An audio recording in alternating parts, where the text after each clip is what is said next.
नमस्कार जय हिंद दोस्तों, कैसे हैं आप। इतने कमेंट्स आते हैं आप में से कितने व्यूअर्स से कि बातों का सिलसिला जारी रखिए, हमें बीते हुए दिनों में लेते जाइए, किससे सुनाते रहिए, कुछ अपने पिताजी के बारे में बताइए। शुक्रिया। तो मैं हाल ही में YouTube पे सर्च कर रहा था कुछ और एक फिल्म का टाइटल देखा, Zimmedaar, starring the late Rajiv Kapoor, Kimi Katkar, Anita राज, विनोद मेहरा और रंजीत। और जैसे ही मैंने इस फिल्म का थंबनेल देखा तो सीधे मैं वापस लेट 1980s में चला गया, हरियाणा के एक छोटे से शहर के अंदर, जगाधरी। ऐसा क्यों, मैं आपको बताता हूं। ये जो मैं आज बताने वाला हूं ये बहुत बहुत कम लोग जानते हैं और ये पहली बार किसी पब्लिक प्लेटफॉर्म पर दोहराया जा रहा है। मगर उससे पहले माहौल सेट करने के लिए ये देखिए मेरे फादर श्री टॉम ऑल्टर साहब का इंट्रोडक्शन सीन फिल्म की शुरुआत में, जहां वो रंजीत साहब से मिलते हैं देश के खिलाफ एक साजिश बनाने की, टिपिकल 1980s मूवी स्टाइल।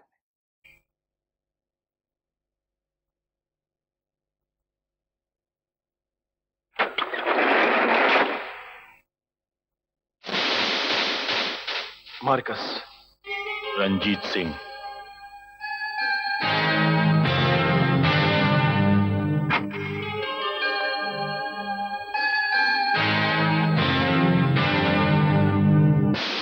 मैं तबाही और बर्बादी का सौदागर हूं। और मैं तबाही और बर्बादी का खरीदार। बहुत कुछ सुना है मैंने तुम्हारे बारे में। उससे ज्यादा मैंने तुम्हारे बारे में सुना है। Really? इसलिए मैं तुम्हें अपनी कामयाबी समझता हूं।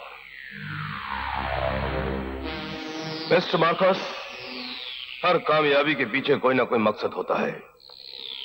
तुम्हारा मकसद क्या है? इस देश की तबाही, इस देश की बर्बादी। हम ये नहीं चाहते कि ये मुल्क हमारे मुल्क से बराबरी करे, और इस देश को बर्बाद करने के लिए हमने तुम्हें चुना है। ठीक है, हिंदुस्तान की बर्बादी अगर तुम 500 करोड़ के हीरो की सूरत में खरीदना चाहते हो तो मुझे कोई एतराज नहीं। It's too much. Mister Marcus, Hindustan इतना सस्ता मुल्क नहीं है जितना कि तुम समझ रहे हो। Good bye.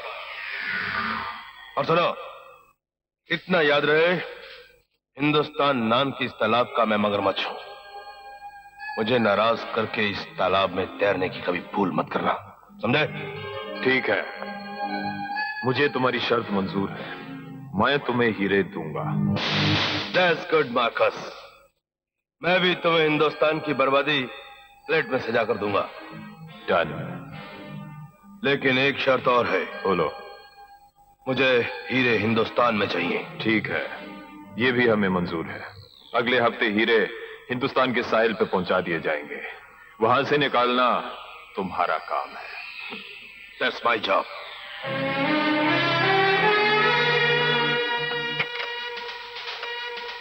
है ना जबरदस्त सीन।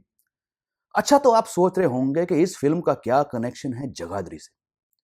अगर आप नहीं जानते तो साल 1969 में जब मेरे पिताजी अमेरिका से वापस इंडिया लौटे, येल यूनिवर्सिटी छोड़कर, तो उनकी जॉब लगी जगाधरी के सेंट थॉमस स्कूल में, एक पीटी टीचर की जॉब। मेरे पिताजी कुछ 6 महीने तक वहां जगाधरी में रहे और इसी बीच एक दिन वो यमुना टॉकी सिनेमा गए दोस्त डेविड के साथ, साइकिल पर, राजेश खन्ना की सुपरहिट फिल्म आराधना देखने।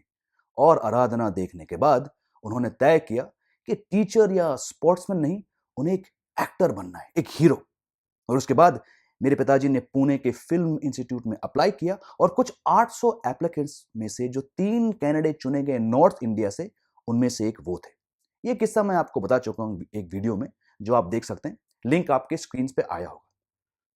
तो दोस्तों, क्योंकि मेरे पिताजी के लिए जगाधरी और सेंट थॉमस स्कूल इतने इंपॉर्टेंट पार्ट रहे उनके जीवन में, तो जब मौका मिलता था उन्हें तो वो वहां वापस लौटते थे, खासकर एनुअल डे फंक्शंस पे या फिर एनुअल स्पोर्ट्स डे या क्रिसमस या न्यू ईयर फंक्शन के लिए। तो बात है लेट 80s की। सेंट थॉमस स्कूल वालों ने टेलीग्राम और फिर कॉल किया था लैंडलाइन पे कि प्लीज आप इस साल जगाधरी आइए एनुअल स्पोर्ट्स डे पे। मेरे फादर शूटिंग कर रहे थे मुंबई में, और Bombay as everyone called it back then. तो उन्होंने कॉल करके मेरी मदर, मुझे और मेरी छोटी बहन को कहा कि आप लोग चले जाइए बाय रोड मसूरी से हरियाणा, और मैं अगली सुबह तक पहुंच जाऊंगा मुंबई से फ्लाइट लेके, और फिर सब एक साथ स्कूल चलेंगे। तो हम 3 पहुंचे, एक स्टाफ के घर पे रुके, रात हो गई, खाना खा के हम सब सो गए और मेरे फादर देर रात को पहुंचे।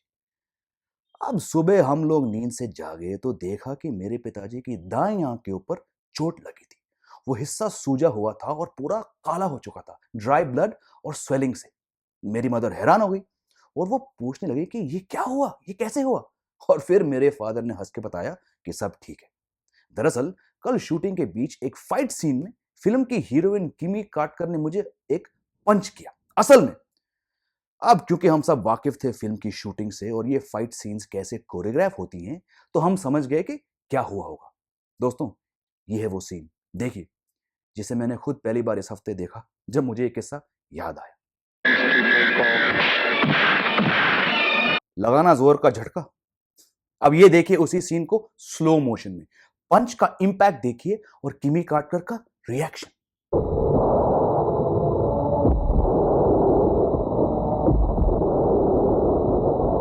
Oof. Oof. I remember my father telling us that, wow, Kimi really landed a solid one. और शुक्र है कि आंख में नहीं लगा, उनका मुक्का बच गया। मैं किमी कार्टर कितनी घबराई हुई थी उस मुक्के के बाद, और वो घंटे तक माफी मांगती रही और उन्हें कितना समय लगा उनको समझाने में कि मेरे पिताजी ठीक हैं, ज्यादा चोट नहीं लगी, बस खून काफी बहा था। He kept saying she's so sweet, she was so worried वगैरह वगैरह। अब ये बात है 1980s की।